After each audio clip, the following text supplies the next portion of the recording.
Okay, so this is part 3 of the South. Grand Ole Opry. The Grand Ole Opry in Nashville, Tennessee is a cultural phenomenon.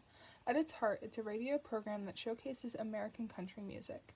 In fact, it's the longest running live radio program in the United States.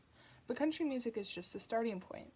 The Opry is the centerpiece of Opryland, a comprehensive resort and convention center that offers everything from golf to shopping to, of course, country music. It all began in 1925 when a brand new Nashville radio station, WSM, hired a former Memphis newspaper reporter named George Hay to host a weekly program called the WSM Barn Dance. In 1925, the show was renamed the Grand Ole Opry, and its popularity snowballed. In 1932, WSM's 500-watt transmitter blasted the program across the country and even to parts of Canada. Over the years, the Grand Ole Opry has become home of who's who of American country music. There is a picture from inside the Grand Ole Opry. Graceland. Elvis Presley bought Graceland Mansion in Memphis, Tennessee's Whitehaven neighborhood in 1957 when he was just 22 years old. He paid $102,500 for the property, an 18-room mansion on nearly 14 acres of country estate surrounded by towering oak trees. The home's interior has been preserved as it was at the time of Elvis's death in 1977. Elvis's legendary taste included his so-called jungle room, replete with in-wall waterfall and green shag carpeting on the floor and ceiling. His eclectic billboards parlor plastered in yards of ornately patterned fabric, and his TV room with a yellow, white, and blue color scheme and 3 television sets Presley watched simultaneously. Graceland is now on the National Register of Historic Places, and it has become a magnet for Elvis fans everywhere. Fan clubs from as far away as Asia and Europe regularly send flowers and tributes to his grave. More than a quarter century after his death, Elvis's home attracts upward of 750 fans a year, a testament to his lasting popularity. 10 of the most popular attractions at Graceland. The Music Gates. Hall of Gold contains Elvis's gold records and other honors. Firearms collection, badge collection, given to Elvis by law enforcement and security agencies from around the country. Elvis's record collection, RCA display, more gold and platinum albums, 111 in all. Meditation Garden, the final resting place of Elvis and his immediate family. Elvis's jet, the Lisa Marie. The pink Cadillac Elvis bought for his mother. The suit and wedding dress Elvis and Priscilla wore on their wedding day.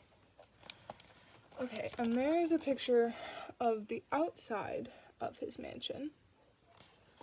And there is a picture of the music wall that they were talking about. I can't remember. Hold on. Yes, the jungle room. Sorry, it's a picture of the jungle room. Blue Ridge Parkway. The Blue Ridge Parkway glides along the ridge tops of the southern Appalachian mountainside. The peaks are more than 6,000 feet above sea level, offering remarkable views of the verdant fields and country towns far below. Construction crews began building the parkway in 1935 to link Shenandoah National Park in Virginia to the Great Smoky Mountains National Park in North Carolina and Tennessee. Construction was paused during World War II. By 1968, all that remained unfinished was a rugged stretch around North Carolina's Grandfather Mountain.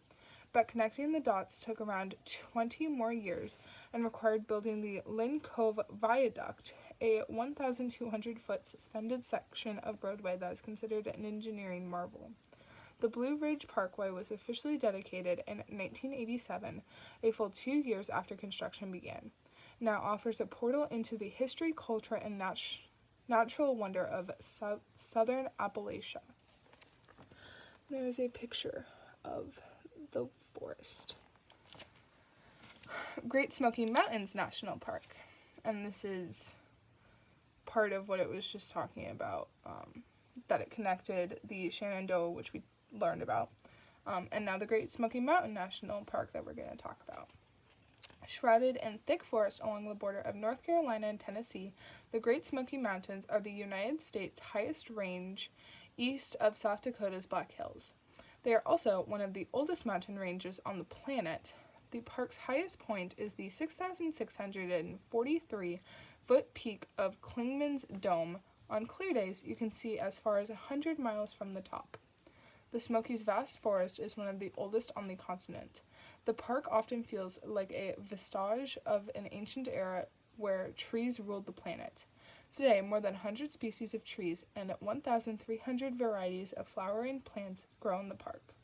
The respiration of all this plant life produces a gauzy haze that gives the mountains their Smoky name. There's a picture of the Smoky Mountains. Cape Hatteras. Cape Hatteras is a largely untamed spring of barrier islands about 70 miles long. The dunes, marshes, and woodlands that mark the thin strand of land between North Carolina's coastal sounds, and the Atlantic Ocean are a diverse ecosystem, defined by the wind and the sea. Nearly 400 species of birds have been seen in the Cape Hatteras area. Countless shipwrecks have earned Cape Hatteras a treacherous reputation and the nickname the Graveyard of the Atlantic. The navigational dangers led to the construction of several lighthouses, including Cape Hatteras Lighthouse and Ocracoke Lighthouse, built in 1823. It's the oldest operating lighthouse in North Carolina.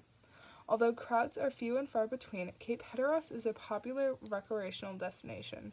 Try the waters on each side of the land. They are considered some of the best on the entire East Coast for surfing and fishing.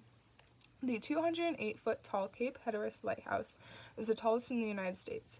Visitors may climb the 268 steps to its top for a commanding view of the shoreline. And there is a picture of the lighthouse.